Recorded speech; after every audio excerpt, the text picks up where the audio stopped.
and welcome to the episode of Real Estate Connections Podcast, where relationships open doors.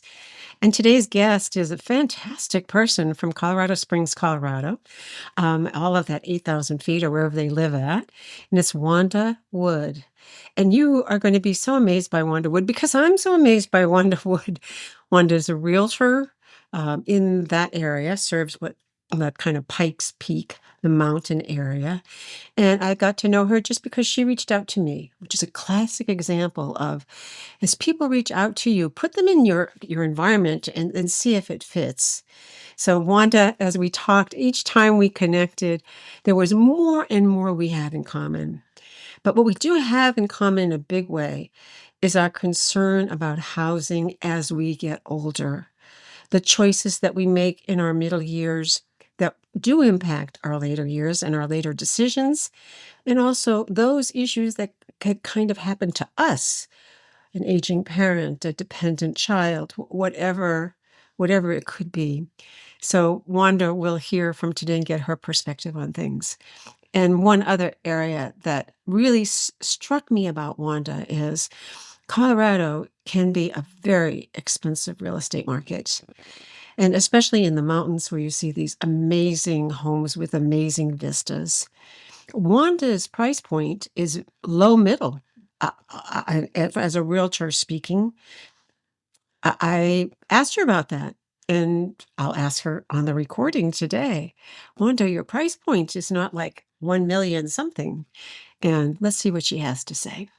Welcome, Wanda Wood, realtor from Colorado Springs, Colorado.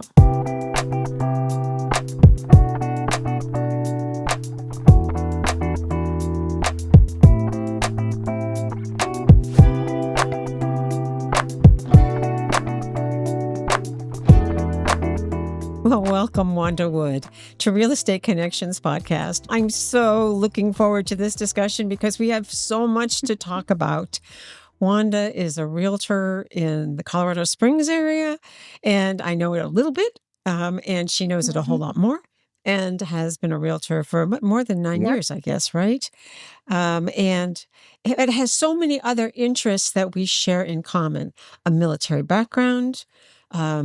We can talk about that, but also her interest in aging populations, how we provide adequate housing and services for people as they're getting older, or what we're finding a lot about is people in their middle whose parents are now part of their world or part of their family. So, Wanda, why don't we start by just telling us a little bit about what it's like to be a realtor in Colorado Okay, well, Springs? thanks first for having me. I'm super excited to be here. Mhm. This is home for me. I was a transplant via military. I was an Army brat. We first got here in 1982. And then we got orders in 89 to go to Greece and Germany. And then my parents retired here and I kind of stayed. So, I have siblings Yeah. that went, other places, but I always stayed, and just watching the growth and the people that do wanna come here, it's I mean, it's obvious. I think the state would be It is. perfect if we had a beach. That would be the only thing I would say. Um, You we have have mountains. mountains. You have these It's glorious beautiful. mountains. Yeah, it's absolutely Yes. beautiful. So, it attracts a lot of different people for different reasons. So, it's Mhm. home to me, and I'm Mhm. a little biased. I Mhm. think we live in the best state ever. So it's really fun to help sell the state when people are looking to move here. Mhm. And you have 4 military Yeah, installations, so a ton of it. My husband went to the Air yeah. Force Academy, so many years ago. So I've heard about Colorado Springs, and I've been to Mhm. Colorado Springs, and it's a magnificent area. And It what is. amazes me is not only do you have an urban area, but in a very little bit, you're up in Yeah, the hills in a sometimes very yeah. isolated For area as sure. well. It's kind of like our weather here. Yeah. I mean, you might walk out and it's sunshine and we have a few inches of snow by I don't know, 5 o'clock, and then it's gone. Yeah. So yeah, you can be in a different region very quickly, and the layout is very different. The terrain is very different. The surroundings are very different. So it's kind of what you like. You like the mountains, it's here. If you like out east where there's nothing, it's here. If you want a little bit of desert Mhm. like and head south to Pueblo, it's there. Um, and of course, bigger city. Denver has grown so much. So there's a lot to offer Yes. here for everyone. Yes. The springs have really Mhm. developed. I mean, our last visit was maybe 2 Yep. years ago, and we couldn't get over the development that had occurred there just in the city proper. Yes, It was it amazing to is. me. Yes. So, do you have a typical market? Do you have, in these years as you've evolved, tell me about what do you have a typical client, or do you I serve a wide do. range I of have a people? wide range, and I think, I didn't start coming in said I did in my mind. I said, "This is who I know I'm gonna be working with," but it didn't work out that way. And I'm glad it didn't because I Uh, get to help, a wider range of folks. Military was inevitable, I would say. My husband is mm, retired from Fort Carson, as well as my dad retired from Fort Carson as well. Military buyers came pretty easily, I would say. Prior to real mhm, estate, I worked in mhm, the Department of Corrections. And so I have a level of law enforcement who they're very loyal in different parts of the states. I started there, but I would say first time home buyers were my first start.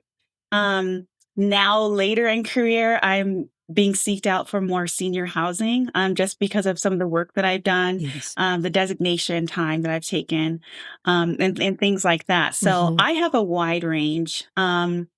It's fascinating. mhm. It's fun because I feel It like is. I'm everybody's movie and just kind of watching them go along their journey and watching them move and relocate Mhm. for whatever reason it is. So I help everyone. And when we talked yeah, we talked, it was clear your message was to be of Mhm. service, to really be of service to people. What also struck me is I followed Wanda on social media for a while, and the houses that you sell are, they're a couple of Yep. $100,000, right? So then they're not terrifically expensive. It's certainly not the market that I was used to. And it's in some cases basic housing for some people. I was so impressed, really impressed, because I love that kind of housing. And I love it. And as I get older, I think, okay, if something should happen financially, I'd be happy in just a little Right. space. I don't need a big space. I don't need 2 acres of Right. grass to mow. Come on over. It's that time of year. But anyway. Okay, so you got a Yeah. designation as a specialist in helping senior Yeah. population. What does that prepare you Well, for? I think it really prepared me for some of the challenges that our older population they find themselves in when they have to transition to different housing. Sometimes that is Mm, calculated by their timing, and sometimes it's not. And some have prepared mm, well for that, and some have not. So there are different variables. Depends on the client. Everyone has got a different situation. Long term care, helping them on long term care, sometimes estate planning, um, aging in place, what that looks like, or just finding that location that's going to fit their lifestyle that they're seeking. Because I have some older mhm, clients that they just want to. I don't like the word downsize. I'll say that. They're looking to right size their lifestyle. um, and so that could mean really, looking at some of these long term or independent care facilities aren't fitting the bill for them. I have one lady who mm, she's very healthy. She just doesn't want the maintenance of her home. It's too big. It's now only her. But we took tours together and there's nothing that fits what she can't have a bird feeder. She can't have this. And I think that's really important to continue to have those things and to be around, mm, trails, and she's very active. So we've decided mhm, maybe she's gonna hang on to her house for a little bit. We looked at all kinds of things mhm, for her, but, It just nothing's gonna fit what she's looking for right now. So it just kind Mhm. of depends. It really does.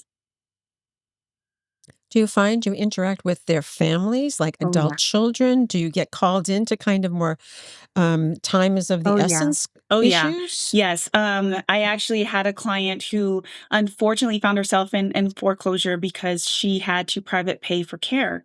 And have caregivers coming in. Adult children are kind of spread around, but met with them first, trying to find the best avenue to get her situated long term, and then trying to see if we could Mhm, salvage anything from the house for the cost of her long term care. So, yes, I do work with families. Oftentimes, it's the families first because they identify the need for the transition and other housing options. Um, so I just kind of listen, but I do always include you must include the person they're talking about, because I right. think too having, providing dignity and still allowing them to know that they still have a choice, and keeping that Mhm, independence and making that option, but sometimes it's hard, for them to think that's where they're at. mhm, mhm. Oh, I fully agree. I was talking with a caregiver recently, and, a lot of entrepreneurial women, business women, are now shortening their work time to care for an aging Yeah. parent. I mean, physical and Yep. direct care. And this one woman, fantastic lady, Natalie Kime, and she has a chat with Natalie, and her mother's living in the dining room now.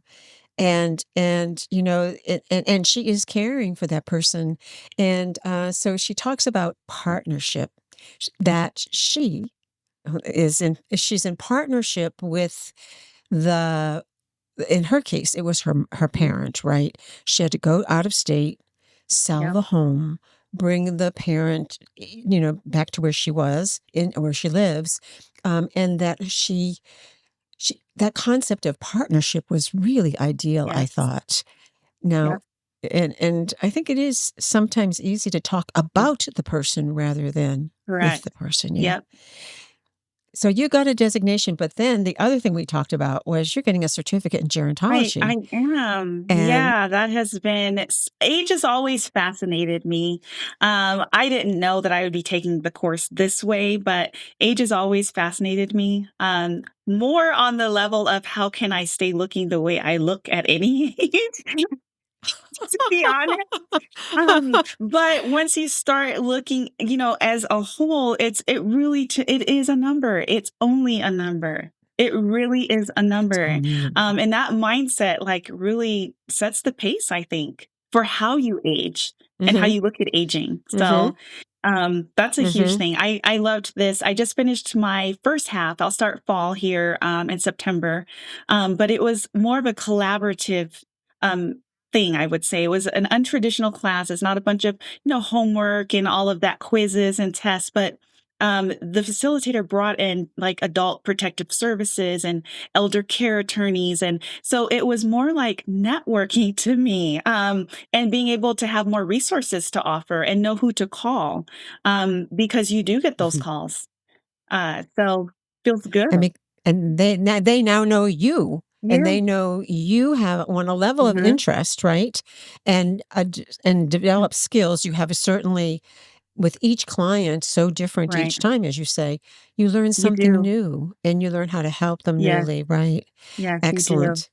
And then I also noticed that you're active in your Council of Governments, which also Oh, warmed my heart because I used to be a legislative rep and at the state level. And so are are you able to kind of integrate what you're learning in your certificate to what you're seeing in your COG in your Council of Governments? absolutely. So I- Ultimately, the big thing would be to kind of grow that, I think, and get more people involved with the Council of Governments and the Agency on Aging. I think I mentioned to you when I first applied for that, it was to me, I thought a volunteer opportunity. I had no idea what I was really applying for and then selected. And like I told you, if I knew, I probably would not have applied, but I'm so glad that I did. But it's more of an active approach to, advocating for the issues that are like transportation, digital improvement for rural areas in our area, um, Right. housing, social engagement, and caretaking.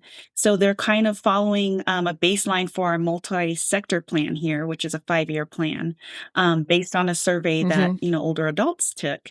So we have working groups that we've kind of separated. I'm on caretaking and or caregiving, I should say, Mm. and Caregiving. social Yes. Mhm. engagement. I didn't do Mhm. housing because I felt like, it would have put me in something that I'm familiar with in a way, but social engagement, I just enjoy. I think that's huge, and it's Mhm. very important as we age. I think we kind of distance ourselves and Mhm. get comfortable in our little space and in our little places, and um, don't engage as much. Right. And that isolating, many years ago when I was a gerontological librarian, I remember reading about isolation, but I was in my 20s, I guess my 20s, early 30s, and I didn't really have a full concept. But I think COVID gave us Oh a yeah, real kick in terms of what for isolating is all sure, about. for sure, yeah. And I Um, don't think we realize how damaging it can be. Um, it's yeah. very, Mhm. sad. It It's a big is. It issue. really Yeah. is. Big issue. I think getting a lot of national attention, I think. But how do we address Yeah, it? In your own family, you connect with your right. mom. Um, Here, try to stay connected to my aunts who are, in Mhm. their 80s now. I'm one of them almost 90. And but, it's, even my own age, I feel like I'm sinking in too. My world might be getting a Yeah, little smaller, even though we're doing a yeah. podcast, but I think it's that's it. great. I think it's awesome the work you do. Yeah, it is so Yeah. much fun. It is fun. Are you finding that other realtors are also being forced to take a look at kind of this population and do a lot of intervention and problem solving? I mean, obviously you're experiencing this, but are you seeing it in other realtors as well, other I professionals? can't say that I do. Um, I Mm, can't say that I do.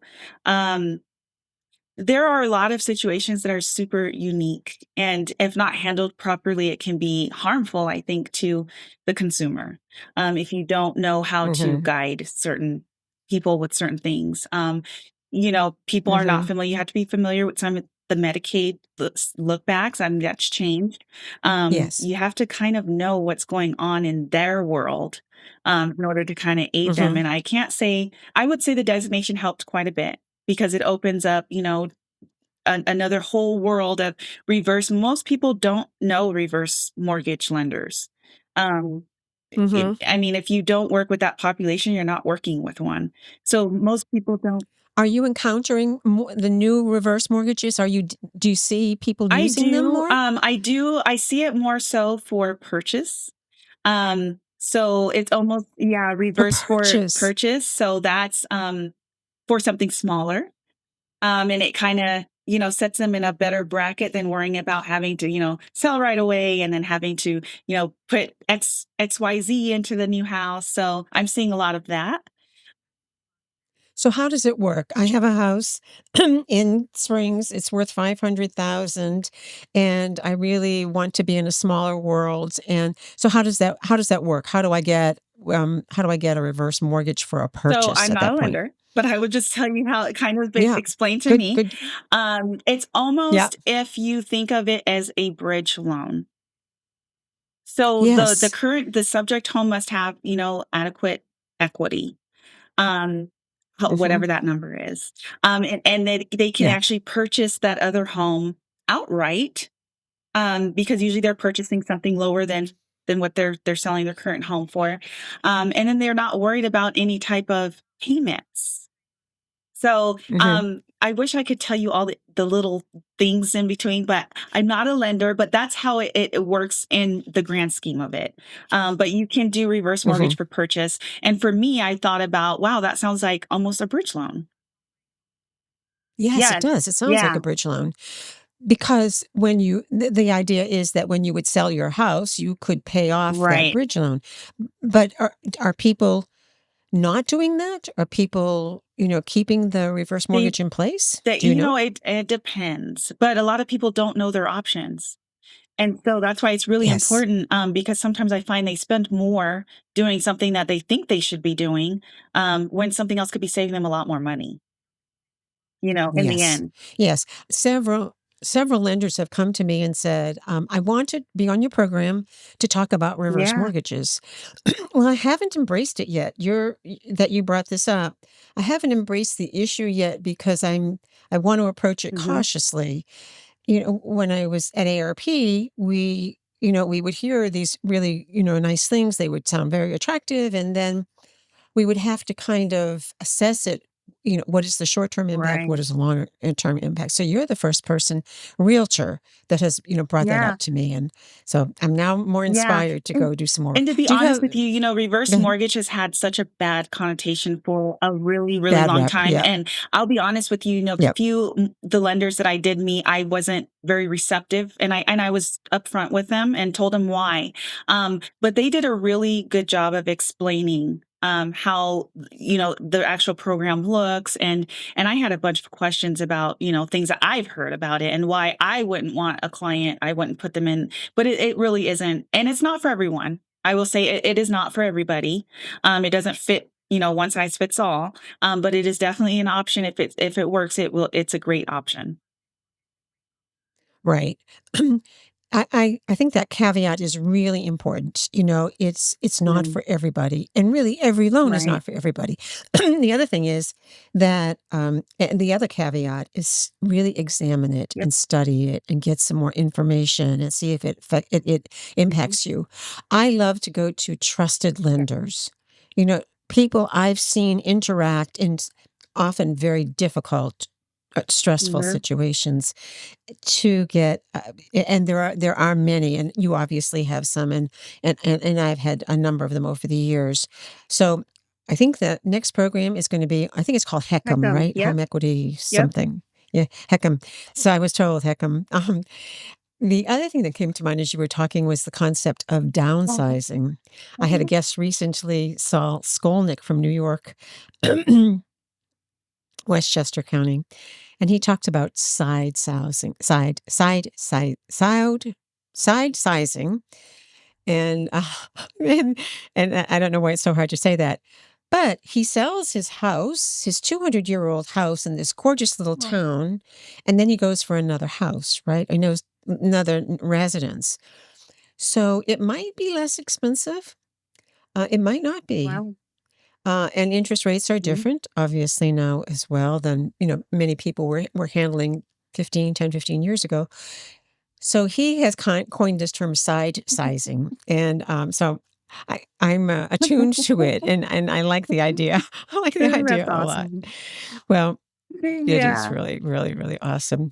So what's the future for Wanda? No. Wanda, you have so many interests, Yeah. and you obviously are down a very strong path in the aging community. Do you see yourself doing anything differently, or just kind of expanding your Yeah, I world? think right now just kind of an expansion, because I didn't know what I could be doing, and I'm doing it. I didn't know who those Hmm. clients would be that I'd be helping, and I'm helping them. So I think as I go along, I meet more people.